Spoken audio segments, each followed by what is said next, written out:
Welcome back into the Sports Source. This segment of our program brought to you by Safety Systems. When you install a Safety Systems security system in your home or office, that comes with a low monthly monitoring rate for a full 3 years. Check the fine print on what the national companies are selling, and you will find they can't match Safety Systems. They don't even come close. Plus, they're not local, they're national. I'd rather have somebody local looking at my equipment, installing my equipment, and monitoring my equipment for me. That's Safety Systems. Give them a call this week. All right, let's play a little fill in the blank in this segment, guys. Quickly, we're talking UT football the whole day. If you could guarantee one position group would be better than all the others, that position group would be blank. It's a match game. Yeah. Whoever wants it first, what I'm looking for is your answer and a short explanation of why. Offensive line, offensive line, offensive line. Okay, so your position group, best offense. Because if your offensive line's good, your running game's going to be better, your quarterback's going to have more time, he'll be a little bit better, it makes your receivers better. So I think everything just hinges on your offensive line. And as bad as your defense was last year, I thought your offense may have even at the end of the season been So does that mean you think the offensive line is going to be the No, best? no, this is what, if you could. That's the one, if I could go over there and coach them myself, that I would make better. If you could guarantee one position group is better than all others, that position group would be blank, Will West. The defensive line. The biggest reason is that I don't know that you know who your corners are. I don't know that Jeremy Pruitt knows who his corners are going to be to start that game against West Virginia, the most dynamic passing attack in the game.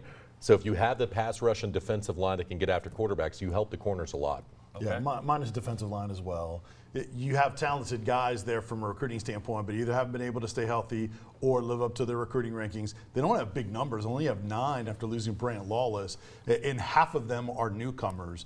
You have to be stout on the defensive line. It's an absolute recipe to have success. Correct. What's your I would position say group? linebackers, because I think that can make up for a lot of mistakes. And Tennessee's got some talent there, and we've talked about it. It's keeping them healthy. But if you had the linebackers, including the defensive ends and some of these alignments, boy, if you could guarantee that, that would shore up a lot of things on one of the worst defenses Tennessee fans have seen for years. I was going to Cavaleris my own question, cheat, and say the front 7 on defense. But I'll go linebackers as well, because the reason is we showed this a couple of weeks ago. When you look back at teams that went 500 in the SEC East over the last 4 years, they averaged giving up about 100 yards less rushing per game than Tennessee did. You got to be 100 yards better on defense in the rush defense game than you were last year in order just to get to 500. Speaking on averages, so to me, I'll go with linebackers. Although D-line plays a role in that as well. But if your linebackers are good, I think that helps you cut down on that 100 yards per game you got to get better on in terms of rushing yards allowed. Between offensive coordinator Tyson Helton and defensive coordinator Kevin Shearer, blank has the most work cut out for him this year.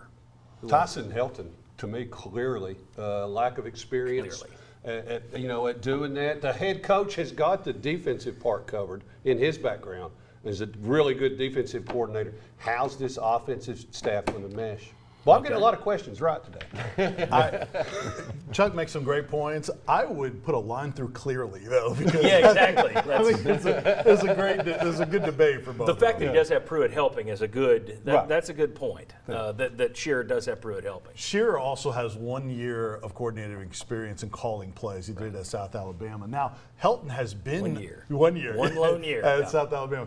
Helton has been an offensive coordinator too, but he hasn't been the lone play caller in his stint before. Look, you got questions at every position on this football team, so that's why there's a case for both of them. And there's been injuries, and there's been guys that haven't lived up to their billing. Questions on offensive line on both. Are you going Helton? I would go Helton, but I think it's very close. I would go Helton as well, and one of the biggest reasons is I think you have about 5 games there that if you don't score 30 points, you're going to lose. And so for him, he's got to put numbers up at the end of the day. Look, you don't have a shot against West Virginia unless you drop 31. You don't have a shot against Missouri unless you drop 31.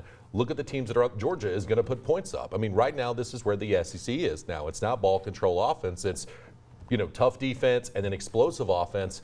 Tennessee needs to score 28 in just about every game to have a chance to win. And can this offense do that right now? Bob, where are you going? Who has the most to prove? Who has the Well, most I think work clearly cut out for him? clearly it's Shearer. Despite the fact that I had Helton here underlined with an exclamation point. No, I think it's Helton as well, and for the reasons that you all said. Your head coach, in many cases like this, is going to be the de facto defensive coordinator, going to be helping, going to be working. I think Helton's more on an island out there. I mean, how much are you going to, excuse me again, how much are you going to keep from what Butch Jones did? How much are you going to bring in of your new stuff? He's got a lot of decisions to Bet make. not much. Just a guess there. The don't block anybody plays might be out of play. But I'm going to go with Helton. Okay, then I'll be the lone dissenter, but just for the sake of arguing. I'll go defense simply because your defense was worse than your offense last year.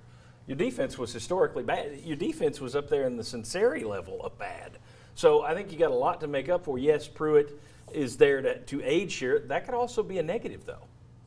If you're Kevin Shearer and the head coach used to do it, is he, no, do this, and he's got his hands around him, moving them, that could be an issue. Is it Kevin Shearer's defense or is it Jeremy Pruitt's defense? Because I'm just presuming it's Jeremy Pruitt's I think defense, that's what it and is, but- Kevin Shearer is going to kind of do what Jim Chaney did when Lane Kiffin was here on the offensive side.